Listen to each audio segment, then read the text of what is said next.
Alrighty, we should be live. And so I do the standard putting the link into several different Discord servers onto Tumblr and onto Blue Sky.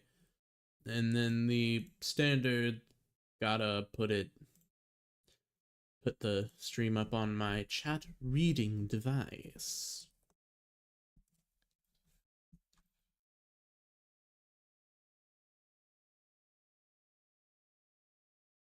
I'm just using the same thumbnail I made last time because I think the numbers are were a little bit weird for Bebo.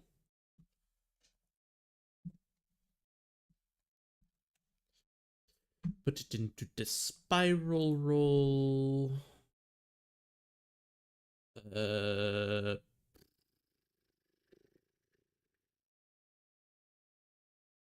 It into the racks.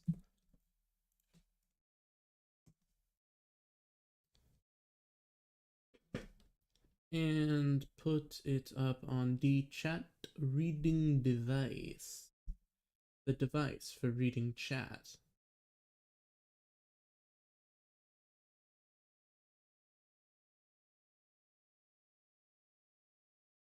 Man, it sure would be wonderful if this would work. That would be so based. So cool. If I could, for some reason, be able to get this stream. Okay, there we go. And now we're reading chat. We got it. We got it. So we will be waiting just a little bit. And here we are. I should probably, okay. It seems like the music is a little loud. Be back with Bird Boy and Kerr. We are. So turn the music down a bit. Please tell me if the volumes are at all bad. But other than that, we should be able to get going. I don't have to leave until 2:30 for Beast Life, so we should be fine.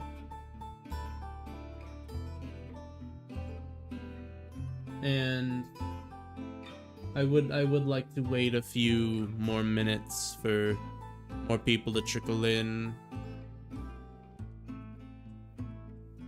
In the meantime, I'll tell you how it went after I left. I did my first session of a pretty cool little thing that I may or may not upload. I'm not sure. I am at least recording it, so if it does become a thing I want to upload, I do have the option to. But that's basically all I did yesterday after ending stream. So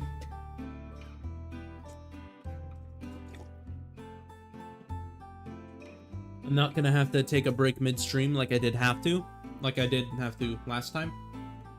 Session 1 was definitely odd. Yeah, it was a little bit strange.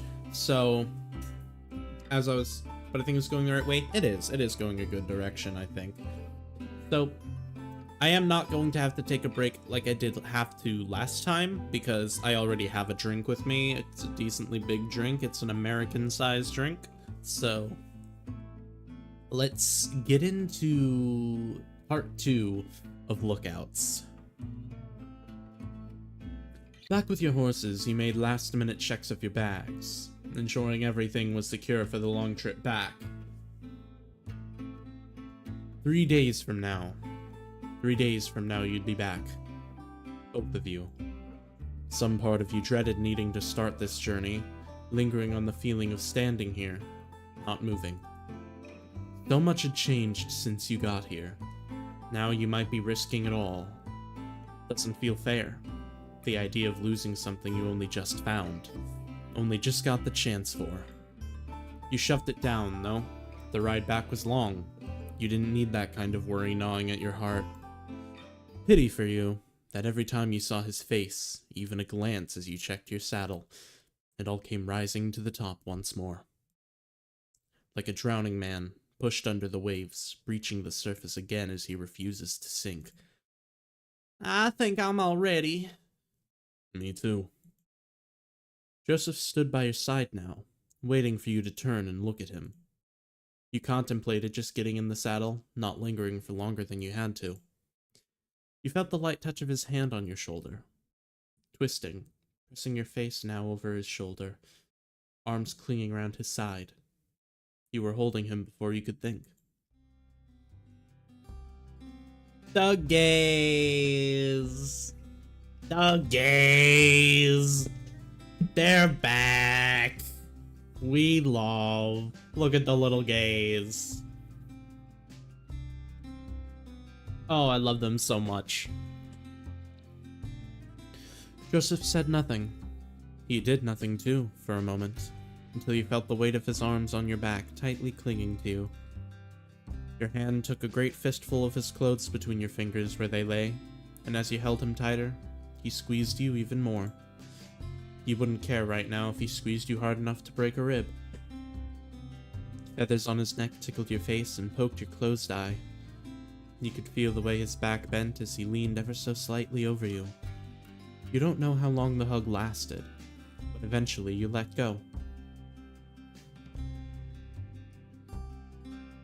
You could feel imprints on your skin from where the hardness of his clothes, his buttons, his belt, had dug into you. Still, you didn't mind. He held you still, facing each other, holding each other's arms, looking at each other. Joseph's eyes flicked around your face and to the top of your head, holding his gaze there for a moment before leaning in. You felt the gentle prod of his beak on your scalp, the sharp edges tugging at your fur. He preened through a few more times, pulling gently and splitting the loose hairs to the side. Done, he pulled back, his face a little sheepish. That's better. Need to look your best when you go back. Thought your mama said it was impolite to use your beak, Well, she's not here. Besides, I think you fit the, criteria. Thank you. Your cheeks were hot and flush with what felt like all the blood in your body. You were sure you could see the same under his feathers. I'll see you in 3 days, you hear? Yeah. We'll kill those bastards. Yeah. You nodded. His hands trailed your arms as he walked away to his horse. You got up into your saddle too, the reins familiar in your hand. Joseph trotted his horse round up alongside you, facing the opposite way. Well, partner, time to go. Wait, Joseph, just promise me if something goes wrong, you'll run. Promise? Killing them isn't worth it if you die too. If you run, I'll run. They ain't worth the effort of dying. You smiled at him with the same type of smile as when you left home.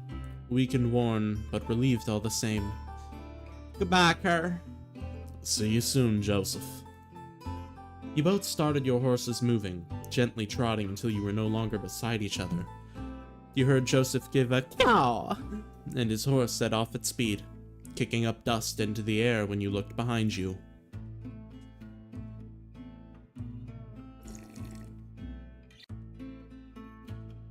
You set your own horse into a gallop, the rush of the wind in your ears as you rode through and out of Clemency. Back to your gang. Back to the man you were plotting to kill.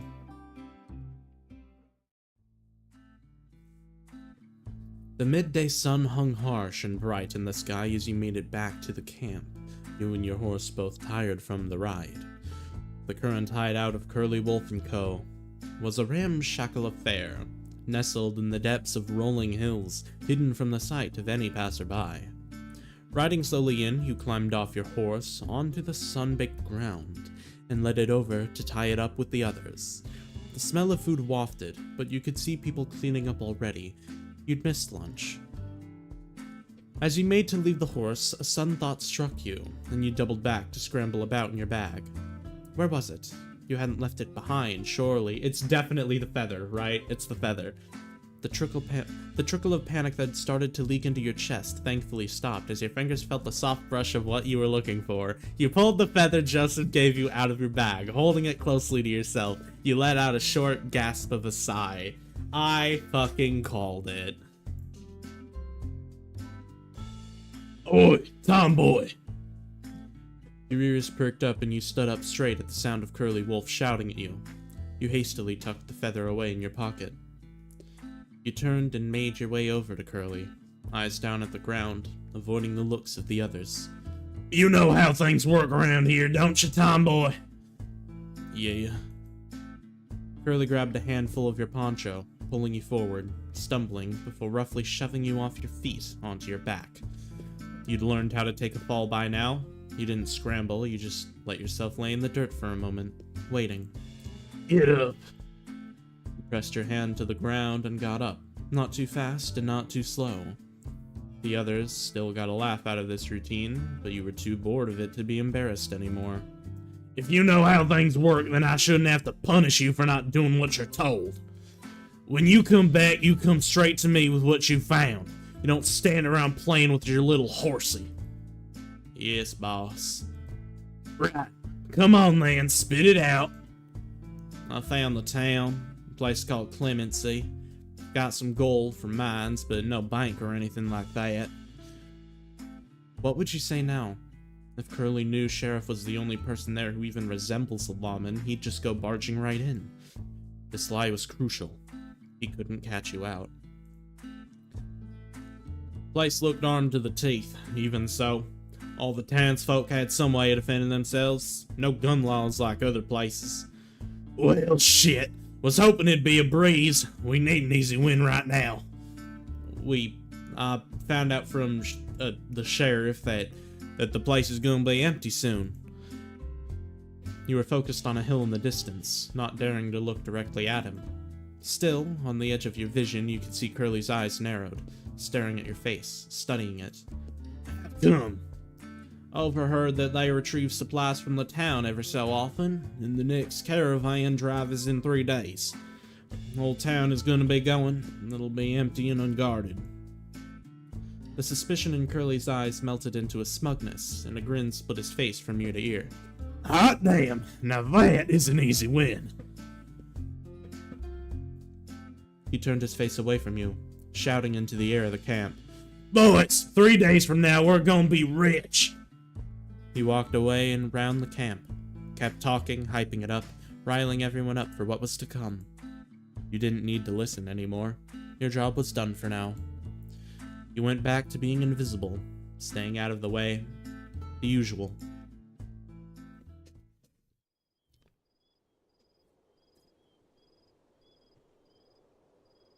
That night, the hills were full of the sound of howling, cheering, drunken songs as the Curly Wolf gang prematurely celebrated their victory. This was a bigger deal than you had maybe anticipated. In any case, your goal was the same, and they didn't know what was coming. Curly Wolf didn't know what was coming. He was the cockiest you'd ever seen him. The days after were a blur. If you weren't needed to help with some menial work somewhere in camp, you were just sleeping in your tent, trying to avoid the blazing heat, keeping out of everyone's way, like you always did. Waiting, just like everyone else, for the day you'd ride out.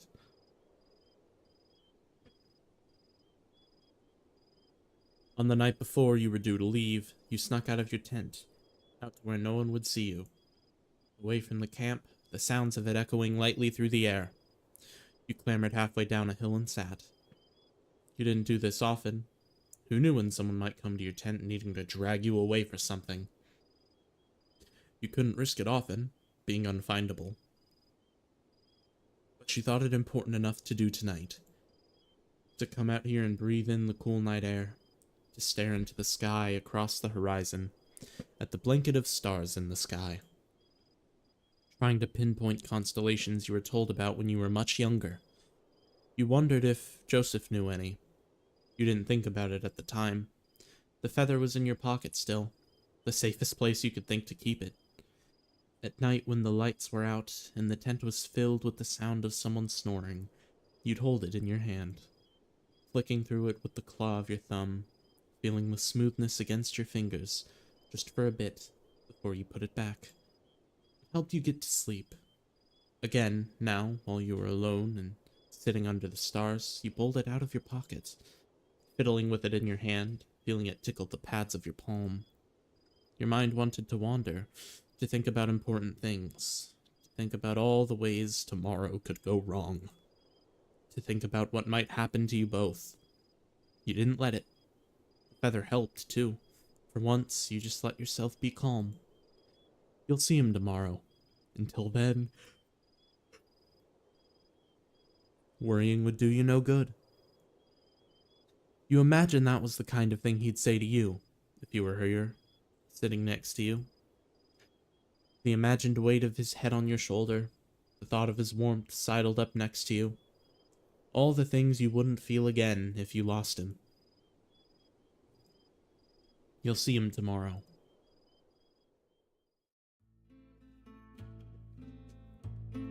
It's the morning.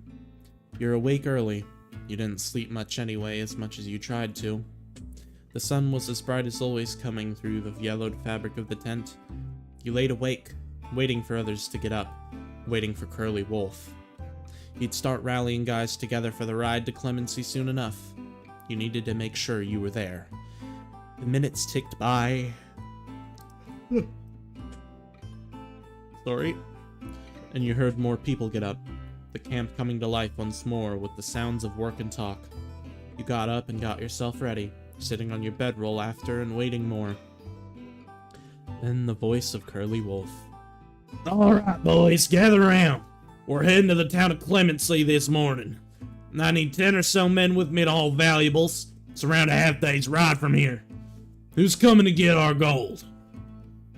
You heard all this as you were leaving your tent, making your way to the small crowd of canines. Instantly, there were people joining, eager to prove themselves, to get their hands on real gold. 1, 2, 3 already. You subtly pushed your way through the crowd, trying to reach the front. Pushed out the edge of the crowd by the huddling bodies, you found yourself standing in front of Curly. He stared at you even as he clapped the hands and shoulders of other guys walking past, joining the excitable group. "What you standing there for, tomboy? We don't need any little pups to help shift the goods." You needed to be on this crew. You couldn't talk back to him, though. You didn't know what to say. What could you say? You just kept standing there. "You think you're gonna be of any help with this scrawny stick?" He grabbed your arm, raising it up and down, shaking it by the wrist. Every inch of you was screaming to snatch your arm from his hand, but you knew what would happen if you did. He threw your arm back at you, making you stumble a little. "Go make yourself useful someplace else. I only need real men for this trip." You had to say something. You had to. You had to. You had to be there. You'll need a lookout."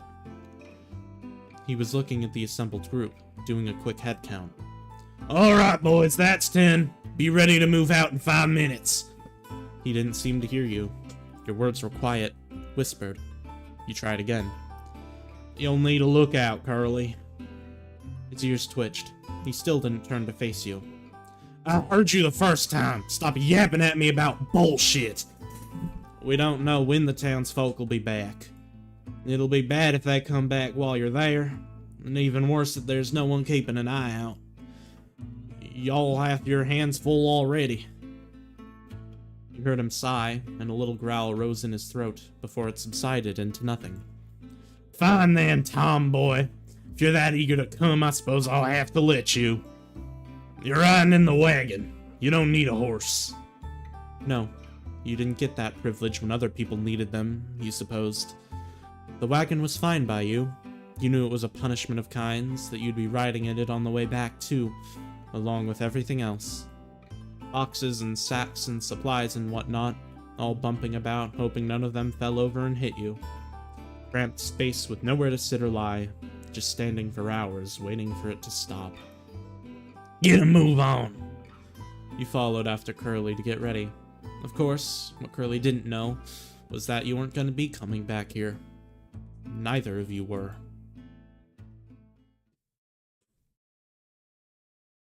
From where you sat, slumped in the corner of the wagon, the wind whistled through the gaps in the canvas next to your head.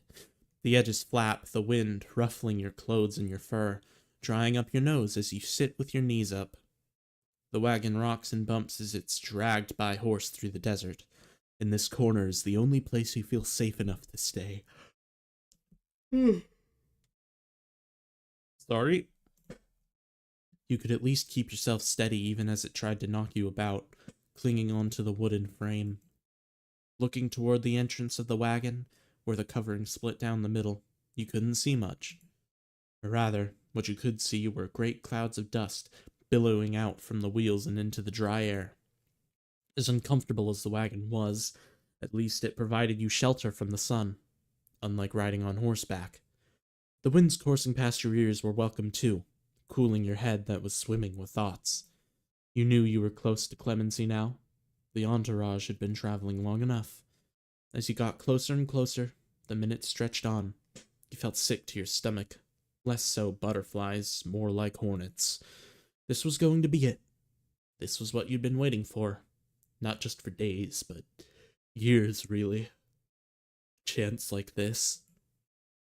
All the anxieties and concerns you'd pushed down last night were rushing back up like geysers. What if Joseph wasn't there? What if his gang wasn't there? What if you reached Clemency and Curly realizes you were lying? What if you couldn't kill them both? Or they demolished the town and Sheriff came back to find nothing left? To find you'd broken your promise? What if you were killed, quickly or slowly? You'd seen Curly kill traitors before. The simple fear of dying took hold of your heart, the chill of the Reaper's shadow. No, this wasn't gonna be it. This isn't all there was gonna be. You'd see him again, soon. You'd do what you had to do, together. This wasn't gonna be it. There would be more after. It was hard for you to imagine, but you knew it to be true. There would be days after today. You wanted to see them. And if you die, at least it was for a reason. You sure as hell weren't gonna go out without a fight. This was a risk you'd always be willing to take. You and Joseph would take it together, and you were going to see it through. You steeled your resolve, locking the furnace of your heart so that no one may put it out.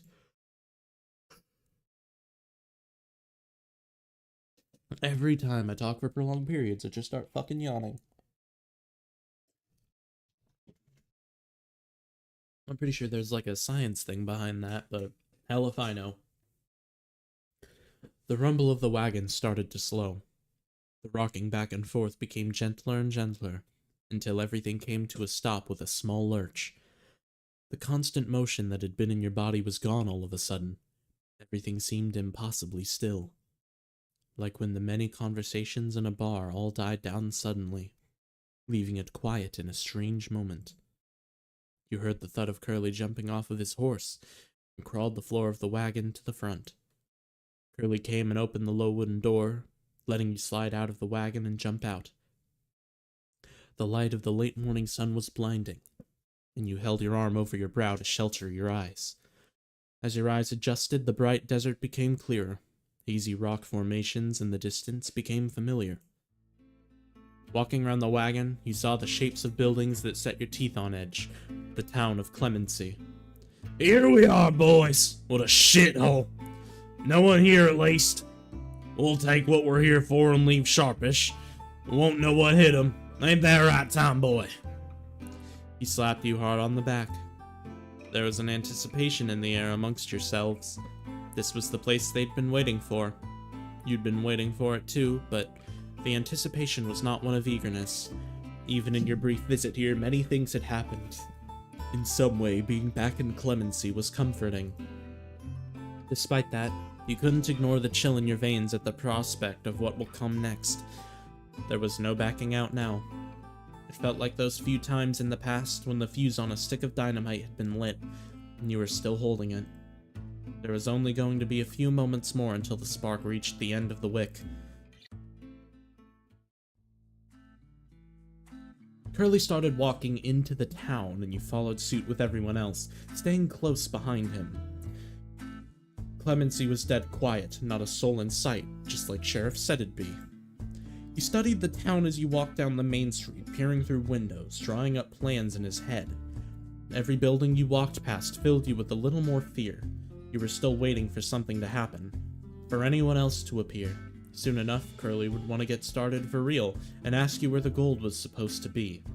Then, at the end of the street, you saw what you were waiting for. Who you were waiting for.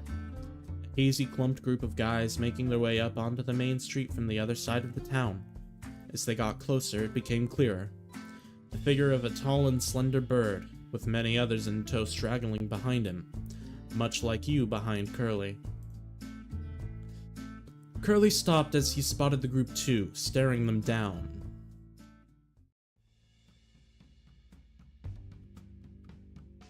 Here we are. Oh, damn, that would be a good part 2 thumbnail. Now who the hell is that in my town? He started walking again, with purpose and menace, and they quickened their pace and turned towards you. You felt your heart beating in your chest now, reaching up to your throat, blood rushing, adrenaline starting to build in you. They were really here, and you could see Curly wasn't happy about it. Both sides slowed as they came closer to each other, coming to a stop halfway down the street, a few dozen paces between them. Not too close, not too far. You saw Black Vulture much more clearly now, and he was looking with intrigue at Curly. You looked past him, though, desperately searching the small crowd of people following in his wake until you saw the one you'd been waiting for. Joseph, stony-faced and stern, blending in with his compatriots. It was almost funny to compare to the laid-back and jovial man you'd gotten to know. After a few moments longer of staring each other down, Black Vulture spoke. Well, well, is that who I think it is? The infamous Curly Wolf. What's it to you? And what are you doing in my town? Well, I'd imagine we're both here for much the same reason. I've heard tales of your exploits. Can't say the same.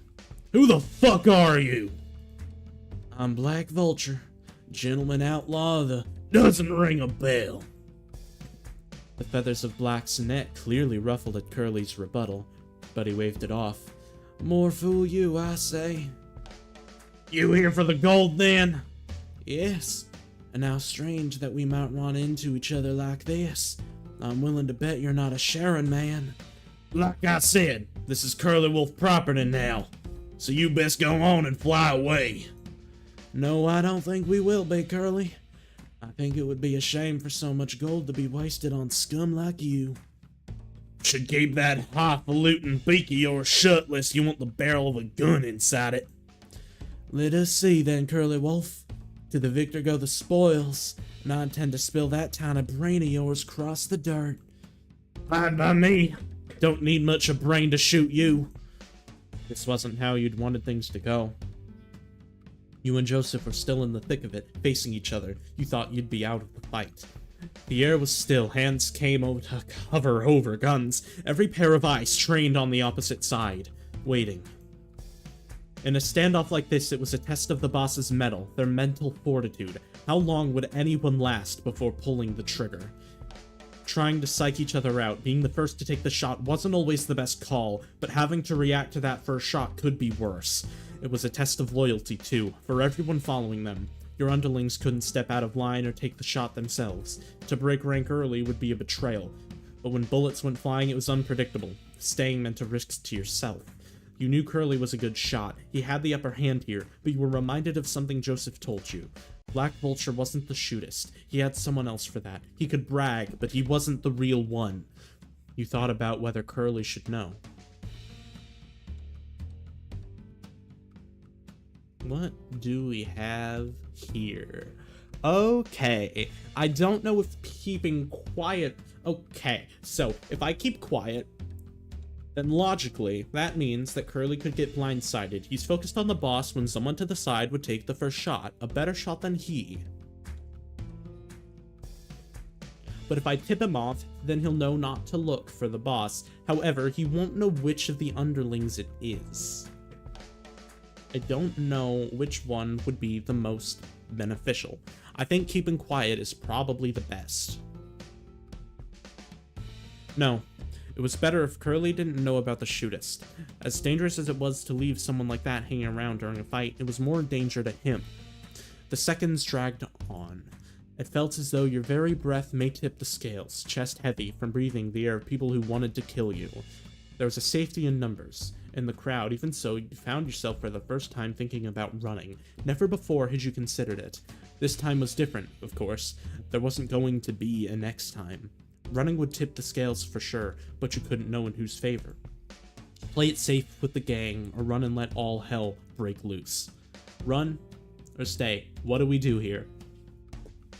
Chat, I don't know what to do here. Running might get me shot. It might, like the movement, it could cause like a knee-jerk reaction of sorts. It could cause someone to shoot, it could cause someone to shoot the one moving. Running may be the worst choice, but if I stay, then I'm still in the line of fire. I don't know what the best play here is. I think I'm gonna go with stay.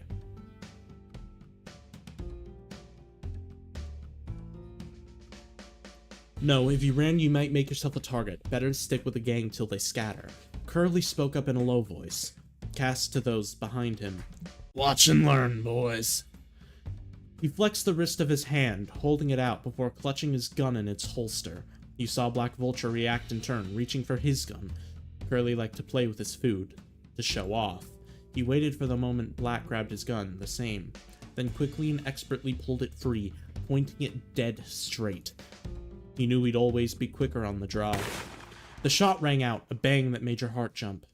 You saw Black Vulture double over, clutching his side. The smoke was barely rising from the barrel of Curly's gun when another shot rang out. Full on ego and admiring his handwork, he hadn't noticed one small bird hanging on the edge of the crowd that had raised his rifle.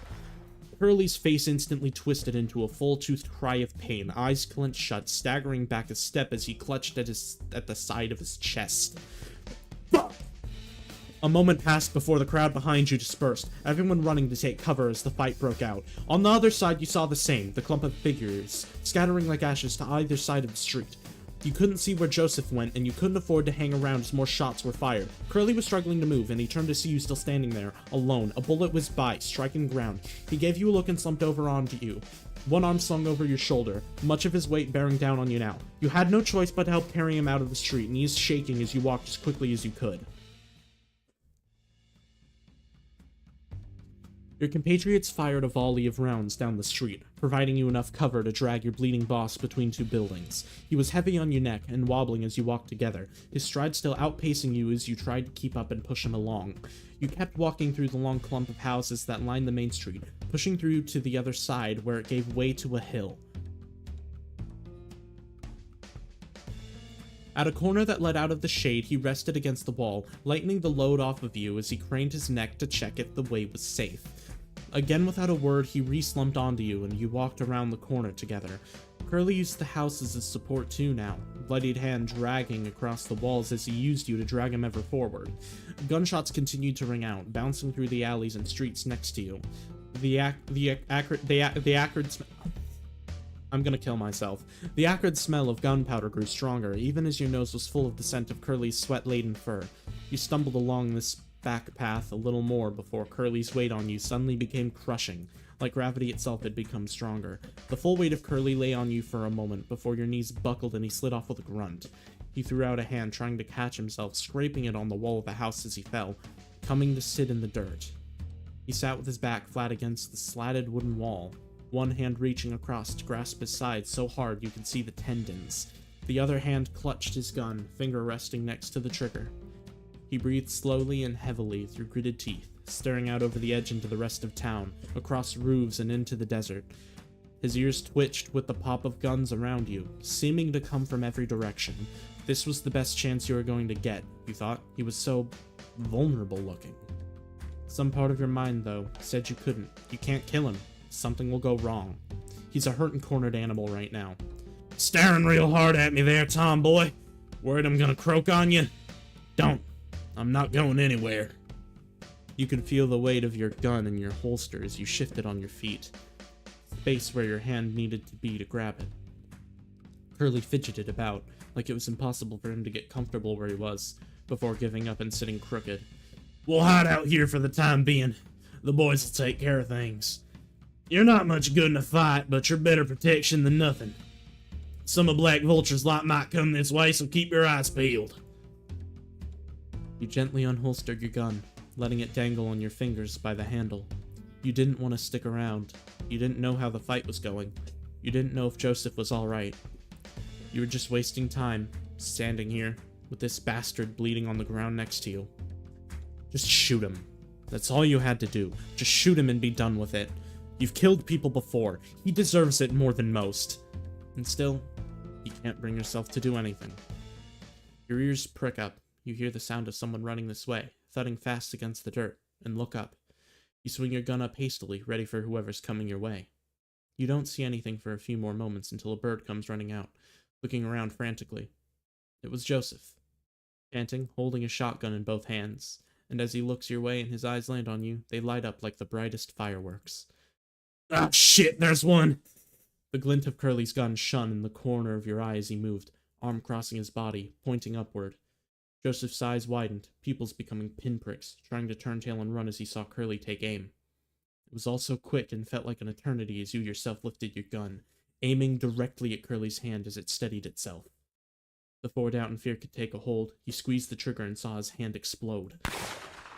The sound of the shot rattled through your head. Joseph staggered and stopped as it went off. Curly snatched his hand away. His gun dropped to the ground with a dull thud, and he buried the hand into himself, crying out and growling. What? He looked bewilderingly at Joseph, failing to understand what had blasted the fingers off his hand, before looking to his side. At you. Looking at the wisps of smoke from the barrel of your gun.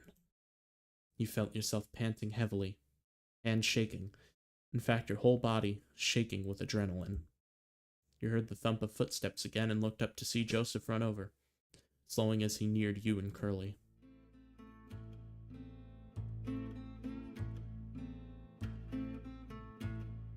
Okay, this would also be a pretty damn good thumbnail. The two met eyes, anger and disgust spilling onto Curly's face in equal amounts, while Joseph's became pitiful, you thought. So this is him, huh? The great Curly Wolf?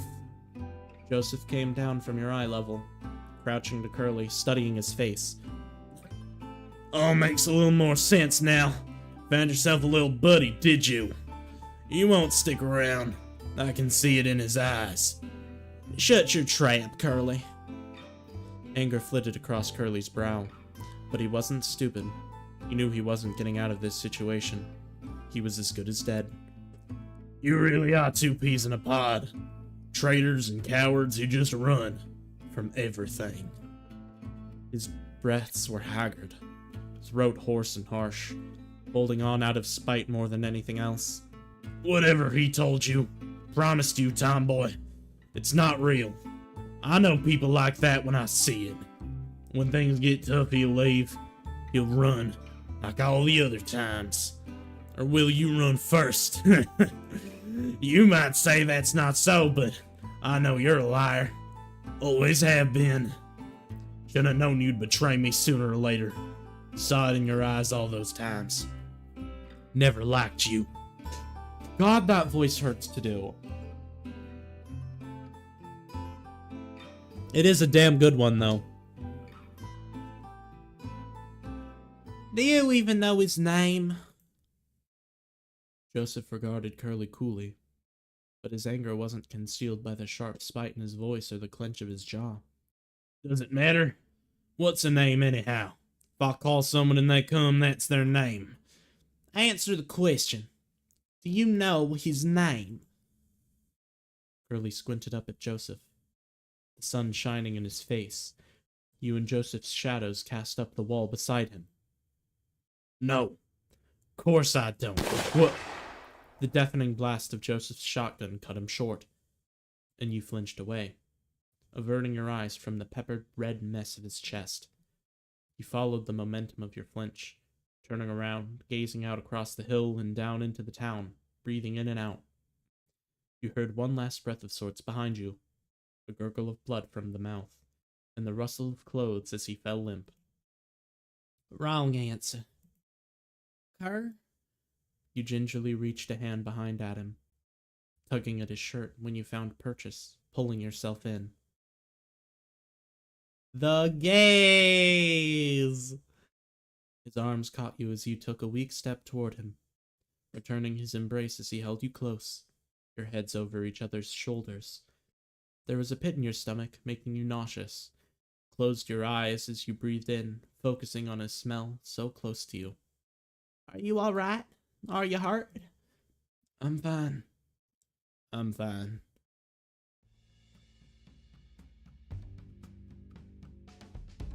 You pulled away from each other as you heard more gunshots, the fight starting up again, no doubt caused by Joseph's shotgun.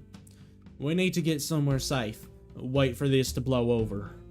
Once they realize Curly's dead, the guys will probably hightail it out of here. Where's Black Vulture? Not sure. I lost him when the fight broke out. I was more concerned about finding you, really. Holstering your gun, you stooped down and picked up Curly's revolver from where it had fallen. You grabbed Joseph's hand and placed it on your shoulder to pull him with you, walking briskly, keeping on the way you'd been going already. We can skirt around the edge of town and make our way to the saloon. The safest place I can think of. Joseph nodded and followed you, trailing by his arm, your gun held firm and ready in your hand, cautious of every alley you passed. You kept following the edge of the hill, heading for where the street bent, sheriff's office being across the way. You were aiming to loop round the back of the office and avoid the firefight in the street, but as it came into view, a tall figure started to pass by. He didn't notice you at first, but the sound of you both stopping short caught his attention, and you met the eyes of Black Vulture. Well, what do we have here? Taking a prisoner, Joseph? You could see the blood staining his coat, his shirt on the side of his stomach where he pressed a hand, but he seemed surprisingly unfazed. Following Black from behind the building came the bird you recognized as the shootist, the one who shot Curly. He stood behind Black, rifle firm in both hands, a mask covering his face, small eyes watching keenly. The grip of Joseph's hand on your shoulder grew tighter, and he pulled you toward him a little, continuing to walk you forward slowly. Yeah, thought he might be useful. They should have some knowledge about Curly Wolf's hideouts and whatnot.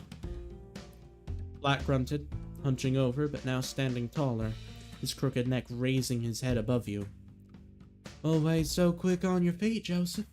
It's good thinking. I'm just curious as to why you're not holding him to gunpoint. He took a few steps closer to you both.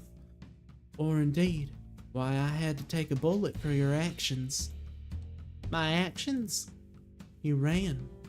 You slimy, traitorous coward. You ran with your tail between your legs, and now I'm bleeding from the stomach. Your palms were sweating, your head down, faced away from Black and his shootist, hiding the gun in your hand. It was a bad time to be caught in the act. You thought about whether this was your chance to kill Black, but he was so close to you both, with his own gun drawn still. And you knew now how hard it would be for Joseph to try to kill him, the fear dripping inside his chest. Well, you shouldn't stick around. Curly's guys might find you.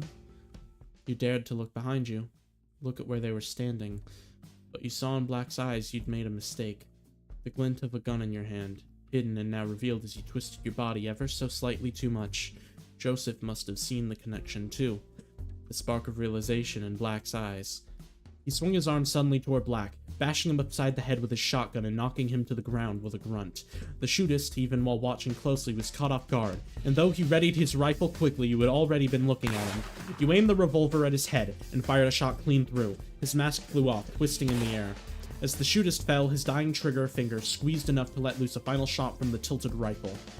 You heard the telltale wet thud of a bullet hitting someone, and Joseph cried out for a moment, hand snapping to clutch his thigh. Damn little son of a gun! Still got me. Black was already starting to stir from being knocked down, and you pushed your head under one of Joseph's arms. Come on, we need to go, now! Joseph held his arm around your shoulders, using your help to take some of the weight off, but still limping as fast as he could with the pain. You abandoned your plan to go around town and ran down the nearest alley, toward the main street and toward the fight. You couldn't afford to get caught out by someone again, Black or otherwise. Joseph was too hurt. You just had to get to the saloon. As you reached the street, everything had lulled once again, the air deadly quiet all of a sudden. You poked your heads out, but wherever people were hiding, it wasn't anywhere near you. The saloon was just across the street. You looked to Joseph, his face so close to yours, and he nodded. You pushed off together, running and walking as fast as you could to get across without being seen. Halfway across the wide street, the saloon porch so close, you looked behind you, only to see Black coming to a halt as your eyes met. Wiping blood off his face from his cracked beak, he aimed his gun at you both from the alley entrance. Your heart skips a beat and you crash to the ground, pulling Joseph with you, hoping you might dodge the bullet. A shot rings out, but it didn't come from behind you, and in fact, you quickly looked toward Black to see him ducking down. His hat was knocked off by the unknown shot, and he grabbed it before scuttling back, hiding further in the alley. The shot spooked the hiding gang members too, as a couple shots were fired back, and then many more adding to the cacophony. You picked Joseph and yourself up off the dusty ground, seeing down the street that many were shooting up at some attackers on the roofs. You took off running in a crouch, with your hand balled into a fist around your gun, and the back of Joseph's clothes, dragging him with you. Both stumbling up the stairs of the saloon porch, you flung open the doors and helped Joseph inside with haste. There was a loud crack as the wooden door frame was struck and splintered near your head.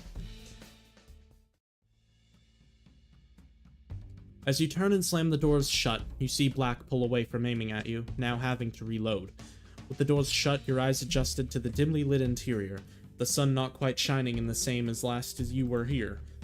Joseph stood with his injured leg slightly off the floor, leaning on a table with one hand. You go over to him and unholster your gun, handing it to him by the barrel, handle pointed upward. You take it. You need something better than the shotgun. I have it for a reason, Kerr. I'm a real terrible shot. More likely to hit you than who I'm aiming at. Then take it for good luck. I've had it for a long time, and it's always done me well. He gave you a hesitant look still. You both knew time was of the essence, but he didn't want to put you in danger. You trusted him. You knew this wasn't dangerous. 2 revolvers isn't much good to me. Just take it and hide. Black's still coming after us. Joseph took the pistol from you and slid the shotgun across the floor to the end of the bar, limping over to hide behind it. You ducked down yourself and scuttled over to the nearest window, listening to the shootout happening outside. You needed to know where Black Vulture was. You pulled up and peeked over the windowsill. As soon as you pulled your head far enough up, your eyes landed on the distant figure of Black, rifle aimed directly at you. You immediately snapped away from the window and pressed yourself against the wall, holding still as one louder shot echoed in the street. The window next to your head broke with a shrill twang, the panes falling on the sill and shattering either side, the floor covered in glass. You felt a sharp pain pierce your ear and reached up for a moment to feel the tip missing. Your fingers slick with blood as you brought them down. The side of your face started to feel wet. You could feel your fur matting and sticking to itself inside your ear. He'd known where you were. He'd almost got you, but you knew where he was now, and he'd probably try to move and throw you off. You reared your head up along with your gun, spotting Black sneaking away from where he was as he tried to avoid errant bullets. He saw you as you took aim through the window, but you weren't going to falter and let him get the jump on you again. You followed his movement with your hand, watching where he was going, and squeezed the trigger just ahead of him. The gunshot echoed through the saloon, and a single moment later Black fell with a small spray of blood, kicking out dust as his legs splayed out. You stood up a little, still crouched, peering more clearly over through the window to get a better look at him on the ground. He didn't seem to be breathing. You kept watching for any sign of life, any movements, but even as bullets from the fight hit dirt and wood beside him, he didn't seem to stir. You gingerly kicked the broken glass under you aside, taking a deep breath. You slunk down and sat with your back to the wall, ears down, not wanting to attract any of the shooters still outside. The wary head of Joseph poked out from the end of the bar, looking at you, his eyes then flicking around the window. I got him. He's dead. Black's dead. We should just lie low here for a bit. Joseph nodded, shuffling out from behind the bar a bit more. Made a bit of a mess of the saloon. I hope Bart won't be too mad about it. You hoped so too. You guessed Sheriff must have told people about what was happening, but you weren't sure. You'd help fix it up if you could. You sat there, waiting, listening still as the fight outside died down. You could hear some distant shouts, sounds of people running, the wind howling through the open window. The crunch of glass. Your ears flicking. Your ears flicked towards the noise as a feathered hand shot through the window, grasping at your face. Hello, rat. Hello again, Quatu. Welcome to another stream.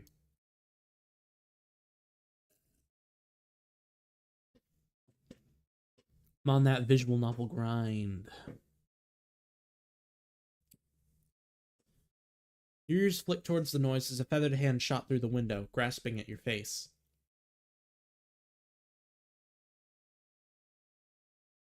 The arm grabbed under your chin and pulled and jerked you up. Breaths became caught and strained as you were half choked to the window. You dropped your gun and desperately pulled at the arm, claws digging into the skin of Black's wing as you tried to break free. Another arm threw itself in as he got to his knees, pressing your head against the wooden windowsill and tilting your head back. You could see his face close in your periphery, and his other hand now came to your throat, something sharp and cold resting against your skin. The shard of glass glinted in the sun, and refractions danced around the dim saloon. Your claws hurt from scratching feathers out of his arm. You didn't want to die. Your head forced back, neck thrust forward, exposed, looking at the nothing of the ceiling above you. This is gonna hurt you much more than it's hurting me.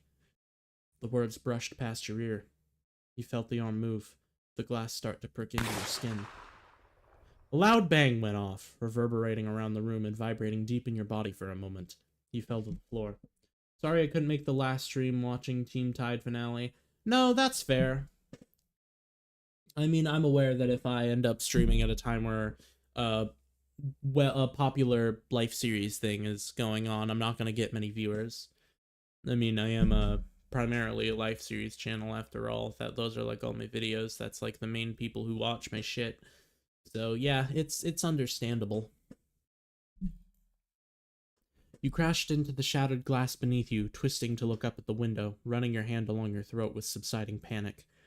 The arms that had been around you went limp, hanging through the window along with Black's long neck, his face motionless and frozen. The bloodied shard of glass in his hand fell to the floor with a tink. The blood from his head started to drip next to it. You looked over at Joseph and saw him sitting lopsided on the floor, your revolver in his hand still pointed towards the window. He was looking past you, at Black, breathing heavily, and then looked in your eyes, his head not moving an inch, just the flick of his stare. You blinked after what seemed like an eternity, and you felt the roughness of breaths in your throat, a hoarse cough every so often. You pushed your hand against the floor and sat up, Joseph putting the gun down carefully beside him. I think we got him for real then. You gave a small nervous chuckle, as did he. More gunshots started up outside, only less than before. You got on your knees, holstering the gun you dropped, and crawled carefully over the broken glass, across the floor to Joseph. He took a gentle hold of your shorter arm, a warm squeeze. We might be in danger here still if someone sees us, especially with old Big Beak there being a window ornament. Yeah, we could go in the storeroom for now, I suppose. He looked over the bar at the door to the store, the gentle curve of thinking on his brow, before meeting your eyes again. The saloon has rooms, don't it? Think that's what Bart said. Yeah, must be upstairs. Should we go? Up? Will be a darn lot safer and comfier than down here. You thought about it for a moment. Your only worry was whether you might get blood on something, or when Bartholomew came back. Though considering the state of the saloon already, you thought, what the hell? You'll deal with it later. Together. Yeah, let's. You stood up and helped Joseph, with his stiff thigh still, to get up to. You walked briskly together past the window, out of sight. You took your time getting up the stairs, taking it slow for Joseph, who was huffing and breathing through gritted teeth as he made his way up. You stumbled along the landing, one arm around each other, towards the furthest room. Twisting the handle, you opened the door with some haste, shuffling inside together. You turned around and closed the door as quietly as you could, still bumping against the frame, the handle creaking as it turned beneath your hand. You waited there, facing the door, giving yourself a moment, breathing slowly, feeling the metal in your palm, gripping it tightly. With the door closed, the peppering of gunshots from outside was much softer. You could imagine them as raindrops against the window. Nice room. You let go and turned to look around the room. You agreed. It was nice. It was bright, the sunlight skimming in through the window, curtains open, fading onto the pillows, a clean bed, a side table, a dresser. You wandered over to the bed, reaching out to touch, but thinking better of it when feeling the blood sticking between your fingers. A large rug laid on the floor next to the bed, so instead you lowered yourself down to sit on it, leaning back to rest against the bed. You rested your head against it too, at least feeling the softness of the sheets brushing your fur, meeting the curve of your neck. Joseph still stood where he was, looking into the middle distance. After a few moments, his glassy stare turned down to you, coming back to life. What do we do now? We wait. Wait for the fight to die out. Once they realize who's died, they should leave. Hopefully we won't be looked for. Right. He shuffled over to the bed and leaned down, groaning as he hit the rug, sitting against the bed as you did now. Sit here and hope for the best. As good a plan as we've had so far. His hurt leg stretched out against the floor as he massaged the muscle gently, bringing the other closer out of the way. Leg's killing me. Well, not really. Thank God. The bleeding looked like it had stopped, thankfully, but it still needed tending to before it got worse. Your ears flicked as you turned your head, and you felt the still air stinging against the exposed tip of your ear. You reached up for a moment, feeling it, fingers running past the matted, sticky fur. The bleeding had stopped there, too. You can get patched up when all the townsfolk come back, I hope. Yeah, I'll be fine, don't you worry. You tried not to worry, settling yourself down, trying to rest. You stared at the wall of the bedroom, unsure what to think, unsure how to feel, tracing the grain of the wood with your eyes. You wondered if the numbness you felt made you a monster, some strange lacking that left you sitting there, bereft of feeling. How were you supposed to feel when Curly's sitting behind a house, limp, body baking in the sun? How were you supposed to feel with black draped over a window, lifelessly hanging in the shade of the porch? You couldn't shake the feeling of the glass pressed against your neck through your fur, pulled against your skin, like it was still there. Like if you moved, in a second you'd find yourself gasping on the ground, drowning, grasping at your throat. You were brought back from your thoughts as your ears drew your eyes away from the wall, down to your side, down to where Joseph's hand fidgeted, tapped against the floor. The softest of patters against the rug, an unheard rhythm from within him. His breathing caught your eye too, the noticeable rise and fall of his chest, the long exhales through his nose. Who is who? Joseph is the bird, Kerr is the canid. Thumbs up. Your ears continued up to his sullen face, the feathers of his head suddenly shaking, nerves bubbling to the surface.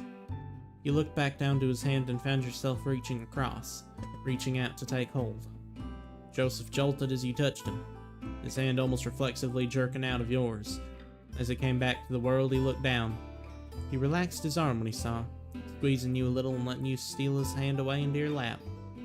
It was trembling as he stroked your thumb over the feathers, squeezing his hand back firmly. Your hands moved around each other, grappling and dancing, exploring each other's fingers and palms. A distraction of each other's fur and feathers, just the two of you. Joseph's arms being pulled away from him started to make him lean, his body subtly shifting an inch by inch closer to you.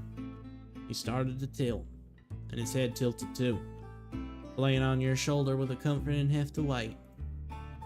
You laid your head on his, feather ends tickling you through your fur.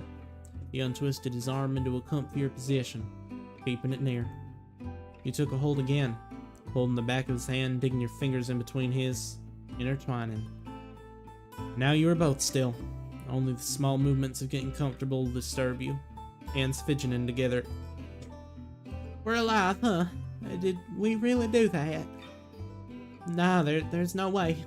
When we rolled up on Clemency and I saw y'all, I thought we had no shot. How did we make it out alive? There was an incredulity to his voice that weighed on your heart. He was right. You nearly died. Nearly. But you didn't. You were still alive. You were still here. With him. I don't think I care about the how or the why. We're still alive and they aren't. All that matters to me is that I'm sitting here with you. That I can feel how warm you are. Joseph sat up at that, his head no longer on your shoulder as he turned to look at you, looking into your eyes. You found your hand let go of his, reaching up, wanting to feel him, feel his warmth, the way his stomach moved as he breathed. His heart still beating strong inside him, like it was reaching out to you, quickening as you let your hand lay on his chest. You felt your own heartbeat thrumming louder now, like you had just minutes ago. Not out of fear this time, not that kind, as you reached up past his shoulder. He closed his eyes as your hand rubbed gently up his neck, feathers fluffing, stroking up till you cupped his face. The feathers of his face were soft, intermingled with the dust and dirt, the specks of dried blood that you felt beneath your hand. He opened his eyes again, those big honey golden brown rings that started to flicker around your features studying you, looking at you in a way you don't think you ever have been before. He cleared his throat a little, dry and unsure of his words, but wanting to say them all the same. You know, did I ever tell you how handsome you are? You couldn't help your little snort as you laughed, turning your face away, giggling over the nervous trip of his words. No, I don't think you did. Come on, Kerr. Looking back at him, it felt like your faces were closer.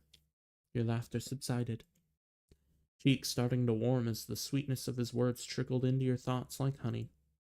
You found yourself leaning in, slowly, as did he, your eyes glancing at each other's mouths. The stretch of tension in your back, as your head pushed forward, had your hand buried in the softness of his feathers, pulling him closer. Eyes meeting once more, just a moment before. The gays! What if we killed our bosses so we could kiss? Look at them. Look at the gays. Look at them. The little guys. The little babies. Oh, this game is so good. Oh, this game is so cute. Oh, look at the gays. I love Yowie. Holy fuck, I love Yowie so much. They killed their bosses so they could kiss. They did it. The title is correct. Lookouts. Oh, I need to save this for after the game is over. I need to save my ranting for after the game is over.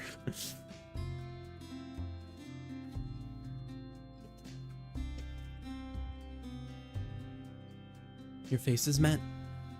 You pressed your lips to the end of his beak, his hot breath on your lips and your mouth, as yours was in his. You held the kiss there, holding your lips to his, unsure if this was what you were supposed to do. You'd never kissed anyone like this before. You hadn't met anyone like Joseph before either. You just want to be close to him like this. Your heart was beating hard in your chest, your cheeks flushed and hot. You heard what sounded like sweeping, realizing it was your tail wagging across the floor. A few more seconds passed before the kiss was broken, your hand falling from his face to hold on to his arm.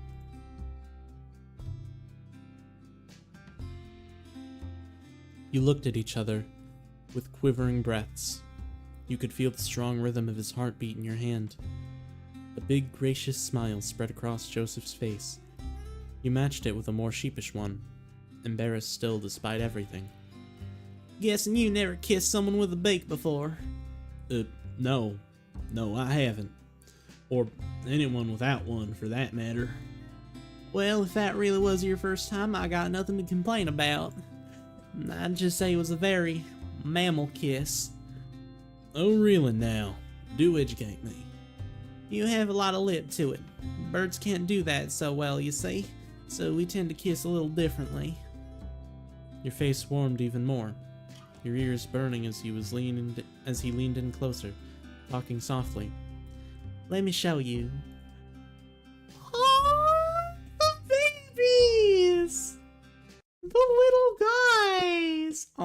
Aw, the little guys. The little guys. One hand came to rest on your leg as he leaned forward, his beak pressed flush with your snout. You closed your eyes as he came closer, the whispers of his breath warm on your face as the tip of his beak gently poked at your cheek. He preened and rubbed his beak through your fur, almost nibbling at you, feeling a soft scrape against your skin.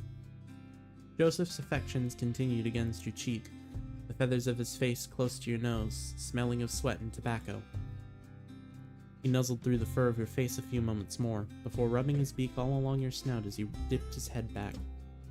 You opened your eyes again, bemused by Joseph's new kiss, to gaze upon his bashful face. From the blush of his cheeks and the unusual shyness he was trying to show off, you felt as if you'd been entrusted with a secret. This is so cute. I know, it's so cute. It's such a fucking cute game. Holy fuck. What do you make of that? I think I like mine better, but I could get used to those too. He slipped an arm around your back, holding you closer as your heart fluttered at the thought of familiar kisses. I would be happy to oblige. His face beamed with a warm smile, and he leaned forward to rest his head atop yours.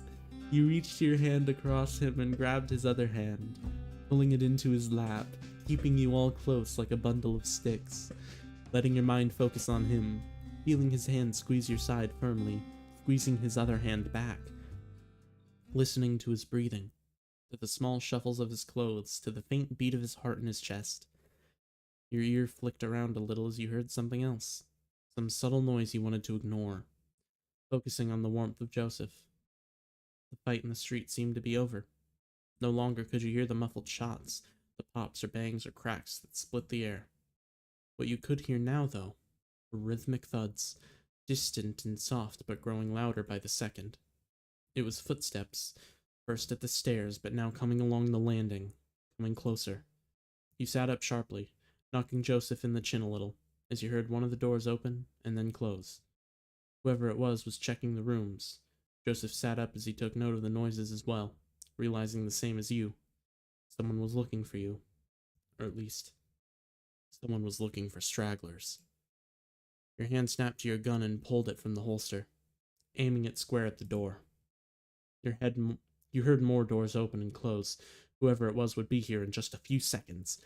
The footsteps grew that little bit louder, and you found something familiar within them. There were 4 footsteps, 2 people, but there was another offbeat thump there, out of pace. The 5th footstep? As the hunters came to the door, you realized what it was, your hand coming down, pointing the gun away. Joseph whispered urgently, "What are you doing?" It wasn't another footstep you heard. It was the thump of a cane. The doors swung open, with 2 figures standing in the doorway. A moment of uncertainty had you pointing the gun back their way. You put it away again, though, as, sure enough, you saw who you were expecting. It was Sheriff, along with a man unfamiliar to you, a lanky, serious-looking hare who leaned in, still holding the door handle. Whoa, put that thing away there. We don't mean you no harm. Both of them had rifles slung over their shoulders, and Sheriff's worried face turned to one of relief when you met eyes. And there I was, getting it all twisted up, worrying about you two. I knew you'd be all right. Sheriff, what are you doing here? I thought everyone was out of town. Well, everyone is, except for us. Oh, I should introduce you. This is Matthew. He stayed behind to help me. I couldn't go with everyone else. I was worried about the town and you boys, so Matthew and I stayed here to help however we could. We were up on the roof shooting as a distraction. I hope it was of some help. Wait, that was you? I thought you were supposed to be pacifists. Well, we didn't actually shoot anyone. We just shot near them. Trying to tip the scales in your favor and give them something else to worry about. Looks like that made the saloon a bit of a target, though. Bartholomew's not going to be happy about this mess. I'm sorry. We'll do whatever we can to help. Matthew waved it off cheerily. Don't you worry. My husband's a very forgiving man, but this saloon is like his baby. He'll want to know you're alright, but after that, he's just gonna want to fix it up. So this was the husband. You didn't think your first meeting with him would be like this. Seems like you got banged up pretty bad too. I don't know if we should have done more. No, I think you may well have saved our lives. We knew the danger of what we were doing. Thank you for helping us like that. You didn't have to.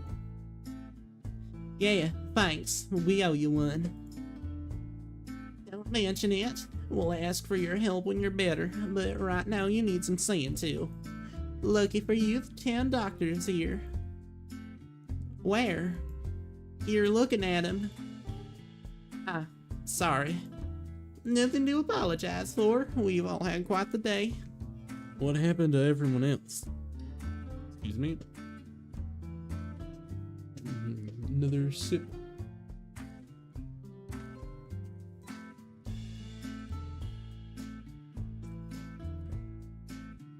We told them to leave. Their bosses are dead, and we said more people would be back soon too. None of them felt like sticking around. You're safe. Inside yourself, there was some deep sigh of relief you didn't realize you'd been holding on to, like you hadn't breathed right for days. You nodded gratefully. Matthew came into the room and started tending to Joseph first, looking over his injuries. You were both hurt and bruised and bloody, but you were safe now. You wondered how long it would be until you could believe that.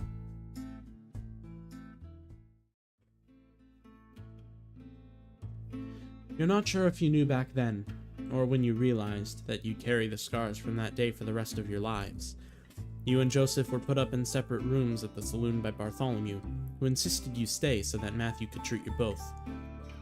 The month you spent resting and recovering there was full of sleepless nights. Nightmares came often, some more vivid than others. You often woke in the early morning to find you in your bedsheets drenched in sweat. Some nights you were woken by Joseph shouting. Those nights you'd sit up in bed, waiting for him to come into your room and crawl in, lying with him until he fell asleep. Other nights, where you felt shaken and sick by what you dreamt about, you'd wake him asking if you could sleep in his bed. Neither of you talked much otherwise. You kept to yourselves in your rooms, resting. Doctor's orders. You weren't sure of their benefits, but Matthew brought you medicines occasionally, often some concoction involving whiskey. He joked about the perks of having a bartender for a spouse. The taste was vile to you still, but you found it helped just a little. It was odd, you thought, that the respite of bed rest felt like just as much work as being up and about at the camp. It sometimes felt like resting was the last thing you were doing. As the days rolled by, there did come the point you'd been waiting for, where you both were feeling fit enough to get up and do something. You still kept to the saloon, only seeing a handful of familiar faces at odd times. The saloon was already clean and mostly fixed up by the time you were recovered, enough to lend a hand. You felt like you'd missed your opportunity to help out, but Bartholomew assured you he'd need help when the new windows were to be fitted. He'd also brought up that neither of you had joined in on the nightly gathering at the saloon, that now you were better, everyone would love to see you. You'd heard the gatherings all those nights you'd been resting. Attendance waxed and waned, but every night the saloon was bustling and merry, full of people enjoying each other's company, singing songs, telling stories. The idea of being in the midst of that crowd put ice in your stomach. Joseph happily agreed to come along to the next gathering, and so did you. You knew really that it would be good to be around people. Now here you were, standing in front of the window in your room, looking out past the vague reflection of your face in the glass. Night had fallen. Lights and houses down the street snuffed one by one as people left for the saloon, the downstairs filling with town. Jeremy? Already you could hear the muffled sounds of mingling, chatter, spatters of loud laughs that had grown familiar to you through the walls. You kept looking out the window, into the dark desert, knowing that you'd have to move soon, just waiting another second, another minute. You had to go. Go on, leave the room. A short sigh at yourself sent you off, walking across the room to meekly open the door. You pulled it open just a crack, the warm lamplight in the saloon spilling in. And to your surprise, you found Joseph standing there, one hand raised about to knock on your door. He flashed you a little smile, clearly asking if he could come in. You opened it just enough to let him in before closing it, leaning with your shoulder to the door as he stood close to you. Hey. Your greetings practically stumbled over each other, both clearly antsy, trying to get some words out. Are you ready? You chewed the inside of your cheek a little as you thought. You wanted to be ready. You wanted to go down and see the people who had cared for you. Joseph was here too. It would be fine. I'm not ready either, if it helps. I figure if we dilly-dally about it, though, we'll never be ready. Yeah, you're right. He sighed and Joseph patted you on the shoulder, a little reassurance to get you going. All right, let's go have a good time. That's the spirit. Joseph followed close behind you as you opened the door wide and stepped out, eyes adjusting from the darkness of your room.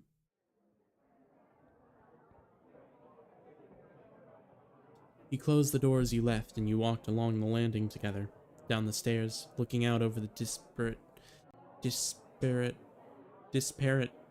crowds? That's rare. I've never seen this word before.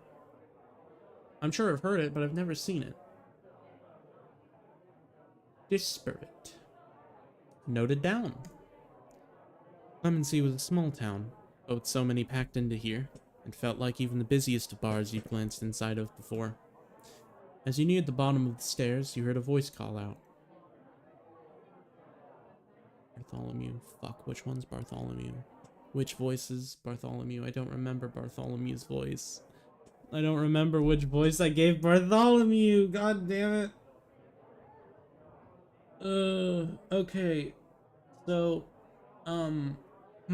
what do we do here since I don't remember the voice? I suppose, so we're going to I'm going to take a quick second. The audio is going to pause because that's what happens when you tab out of this game. I'm going to go over to my previous VOD and see which voice Bartholomew was.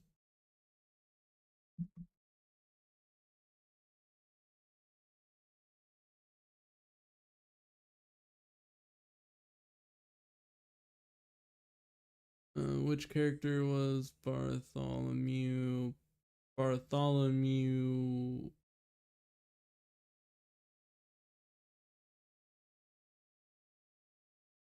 the bartender.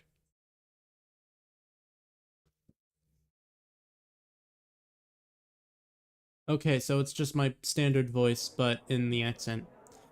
Joseph, over here. You looked over at the bar and saw Bartholomew waving at you, his arms stuck up high to catch you over the taller patrons milling past. It wasn't just him either. Standing at the bar were other familiar faces you were happy to see, namely Jacob and Sheriff. You took Joseph's hand and walked through with him, excusing your way past people to the bar. Jacob and Sheriff sidled along to make some room between them, a friendly gap for you both to squeeze into. And I don't remember which voice Jacob was. Yay!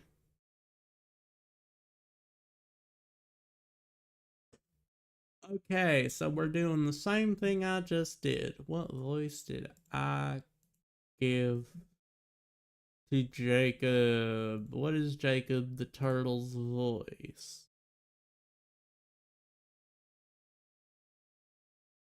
Oh, just old man. I just gave him old man voice. It's good to see you well again, Kerr. I found myself rather worried after what happened. I'm glad to see you too, Jacob. I didn't lose another limb, so I think I have nothing to complain about. He gave you a gentle, reassuring smile, seeming genuinely calmed by your jokey reassurance. The sheriff leaned in to address you both. It's good to see you both in good health, for sure. And you'll be in even better health with a drink down you. Bartholomew. That's what I'm here for. On the house, fellas. What are you drinking? Damn, really? You sure? We've been taking up your room and now free drinks. You're really spoiling us. You need something so we can toast to your health. Go on, take your pick. Well, I think I'll just stick with the beer. Alrighty, how's about you, Kerr? Can you do me a whiskey? You felt Joseph giving you a quizzical look, surprised you'd choose such a hard liquor. Sure thing. Let me get on those. He turned and busied himself with finding what you'd ordered. Then you looked at Joseph, his face still confused over your choice. What? I've acquired a bit of a taste for it. No, I can respect it. Just didn't see it being your kind of thing. I'm full of surprises, huh? You sure are. You felt a little blush rise to your cheeks as he gave you a wry smile. Bartholomew set down a stout tumbler of whiskey alongside the beer on the counter. You took your drinks as Sheriff started to speak. That's more like it. Now, a toast to Kerr and Joseph. You boys pulled off something incredibly brave, and I'm thankful you made it. Hear, hear. You went round clinking glasses with Jacob, Joseph, Sheriff, and Bartholomew before taking a sip of your whiskey. Before it even reached your lips, the smell was burning in your nose and continued to burn as it slipped down your throat. It was a pleasant burn of sorts, though you weren't sure if that was the way it was meant to be, but you enjoyed it all the same.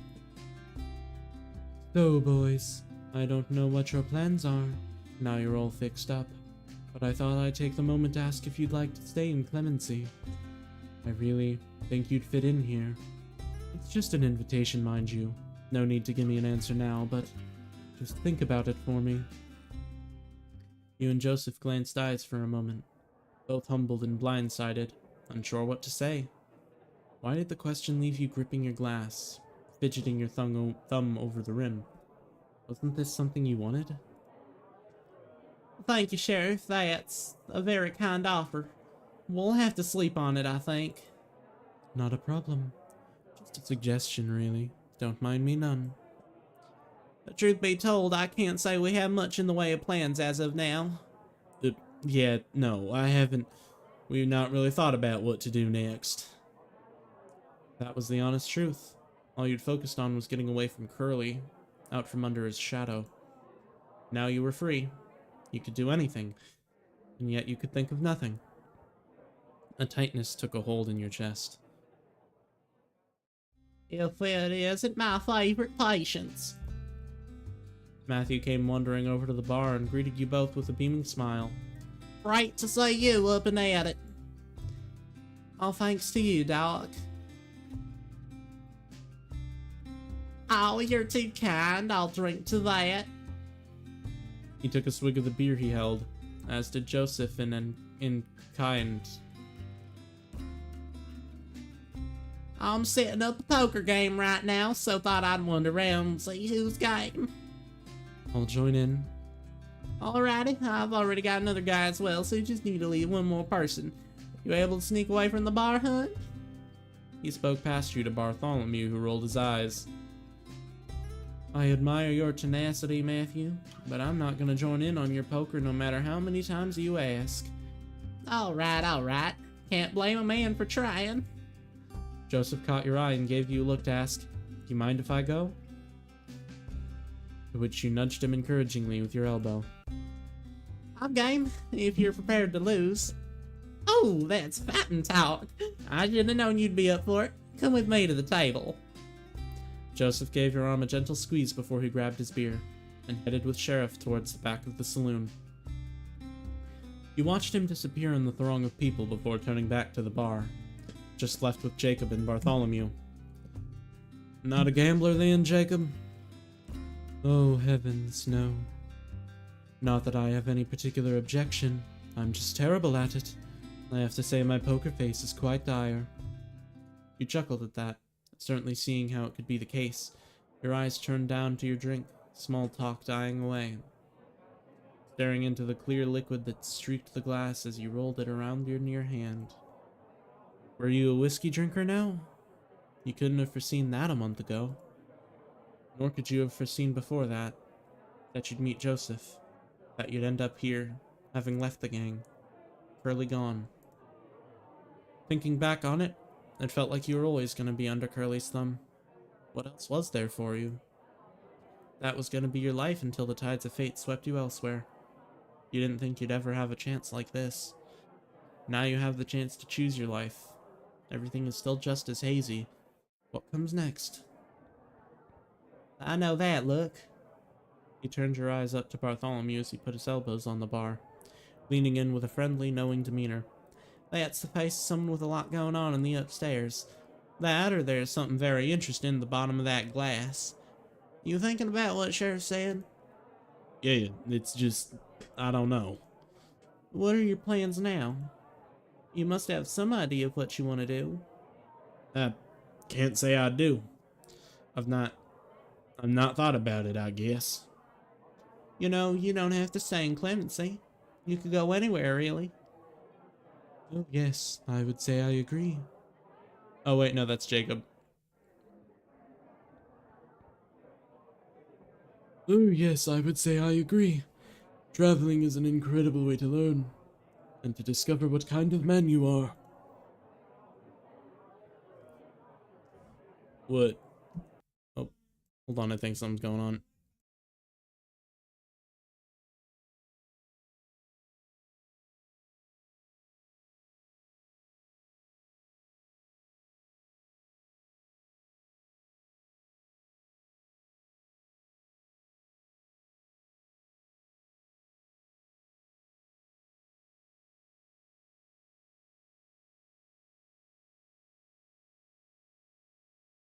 Alright, I think we should be okay. What kind of a man? Indeed, it is easy when young to think you know the world, think you know yourself well. That is what I thought before I went on my pilgrimage. The man who left Pennsylvania all those years ago was not the same man who arrived in Clemency. In fact, the man who arrived in Clemency and the man sitting at this bar now are not the same either.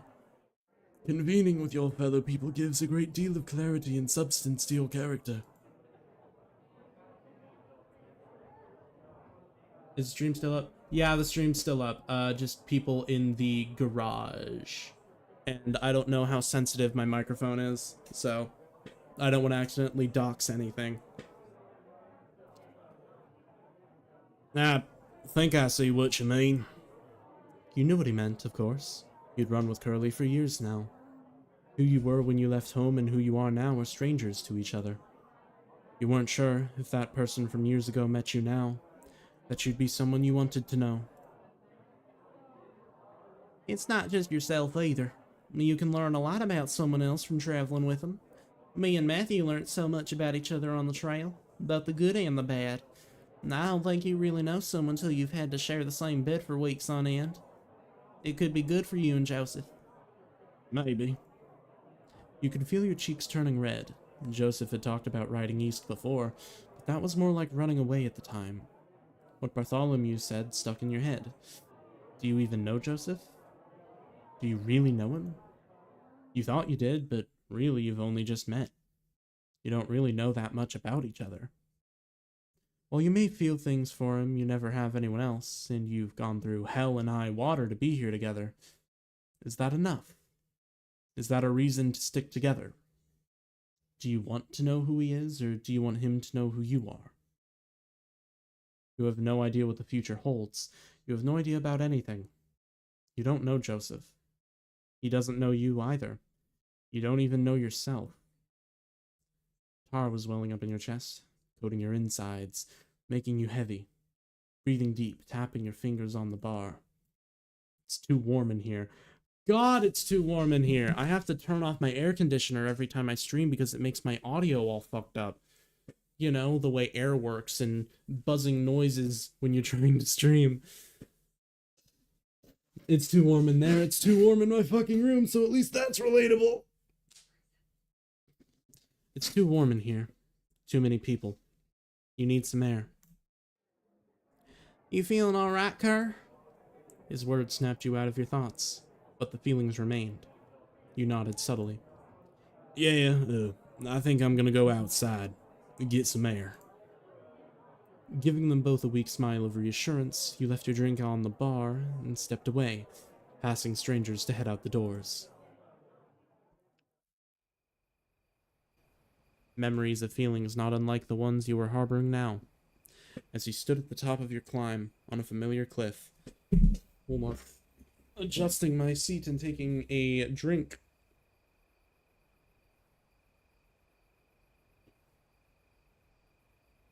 Also gonna adjust my microphone a bit, so I'm likely gonna cut out like over and over.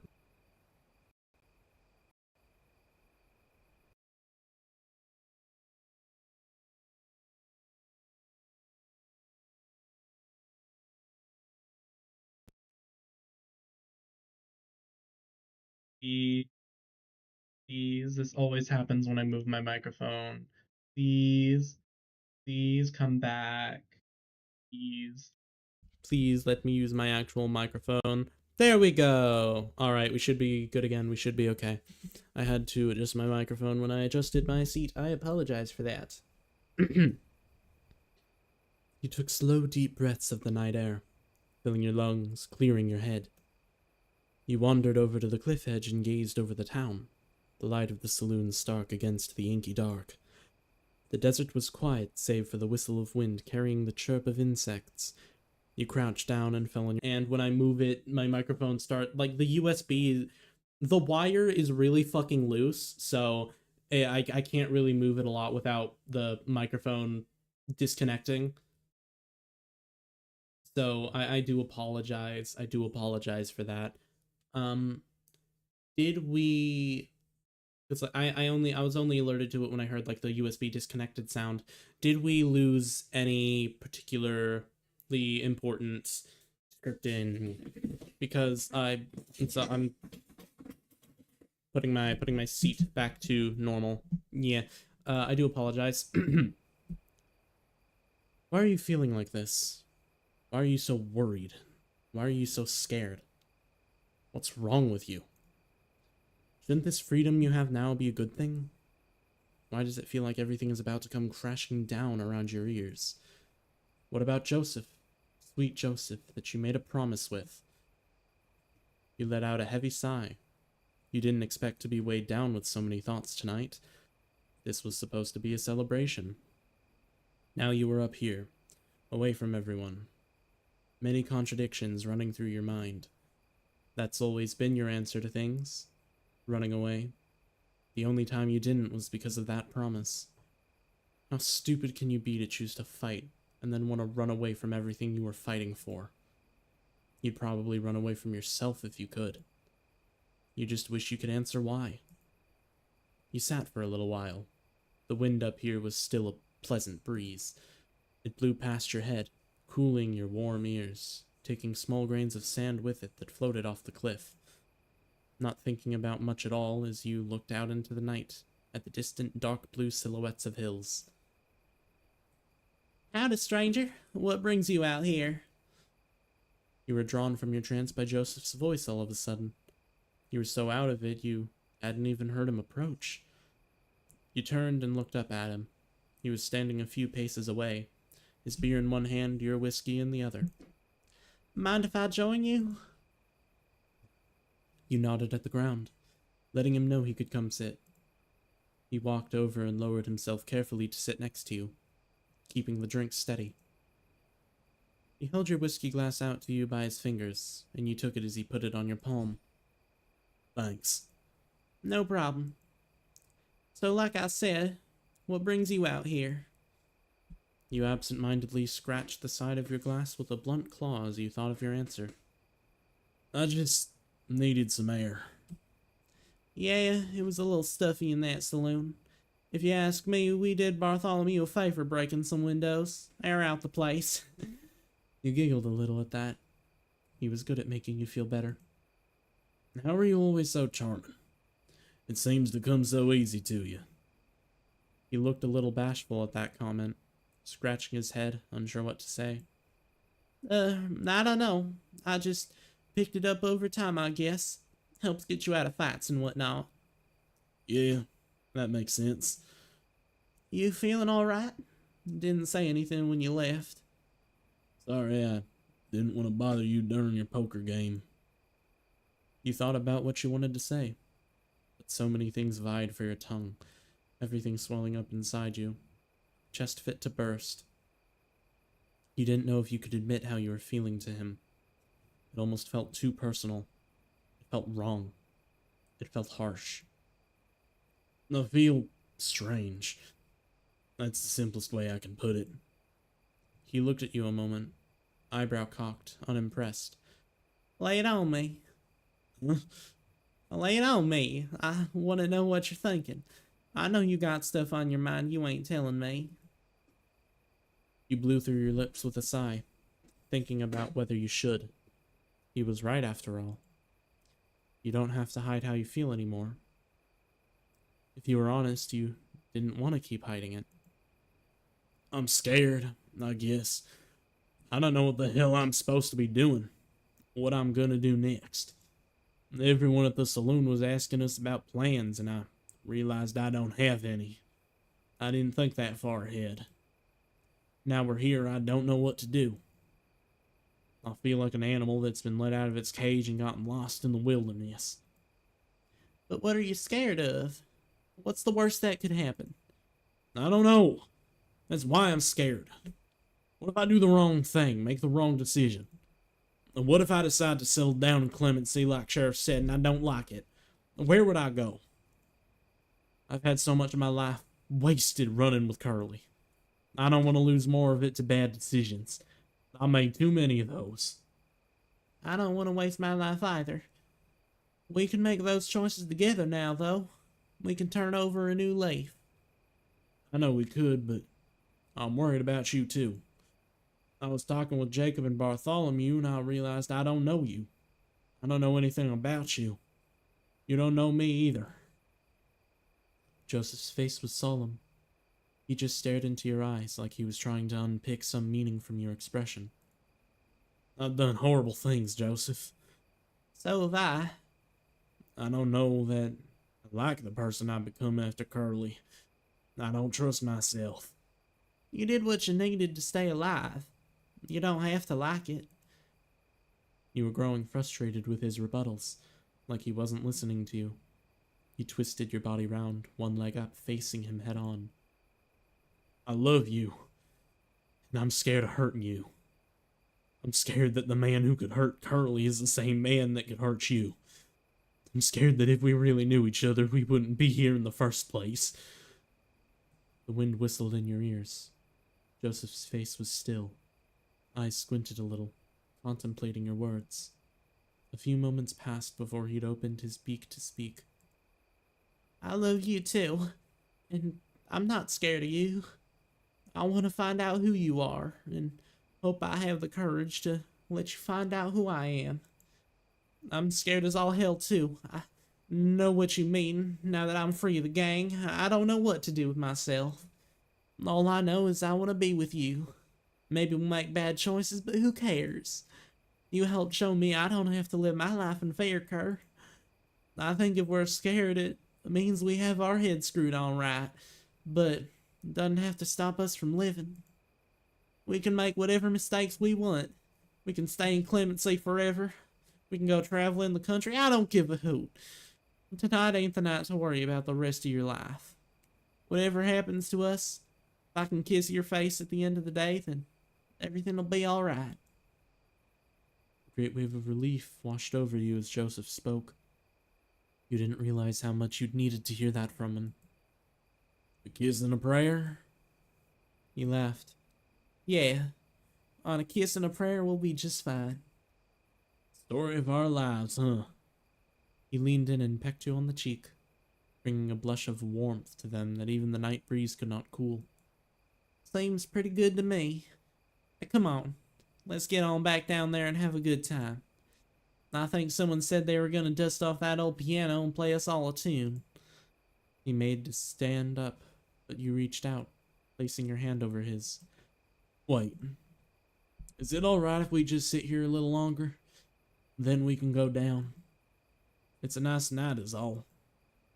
He smiled, eyes softly tilting to the sky, looking to the stars. Sure is. You want to stay here a spell, that's just fine by me. As he settled back down, he scooted over closer to you, shoulder to shoulder, and you tilted your head to rest on him.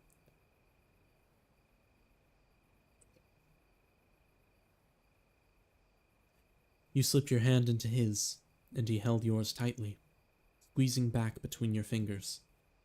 The night may be cold, but he was all the warmth you'd need.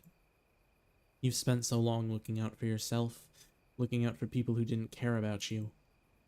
Now you can look out for each other.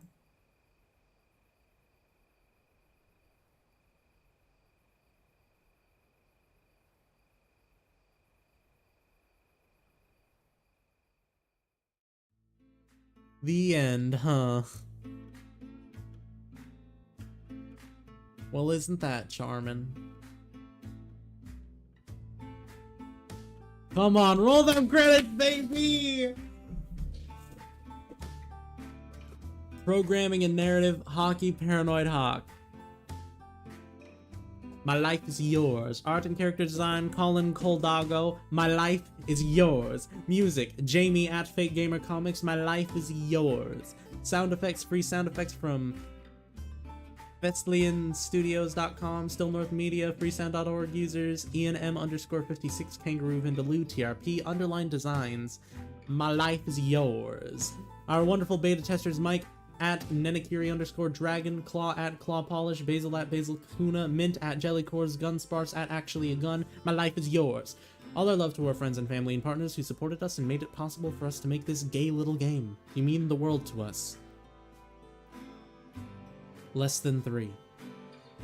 My life is yours.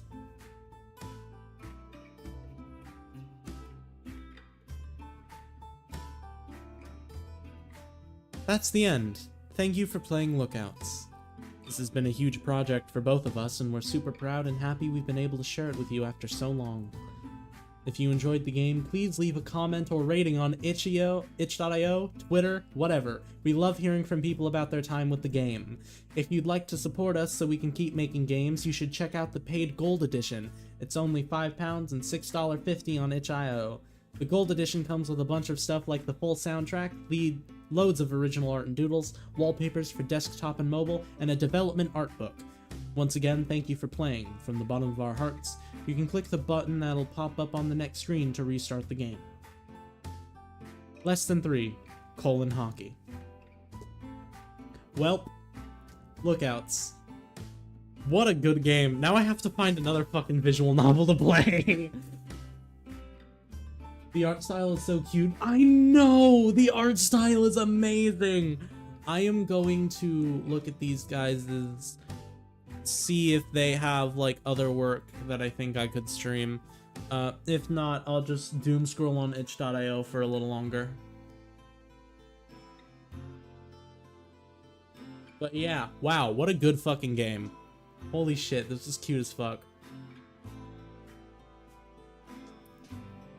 So, 10:09 a.m. for me at least. I don't have anything for at least another, what, 2 hours? 4 hours? I think about 4 hours, yeah. So, I'm gonna end stream here, seeing as I don't want to mix the VOD with anything that's not Lookouts. This has been a great game. I've had a great time with it. Thank you for watching. Fare thee well, my rats and rodents. Goodbye.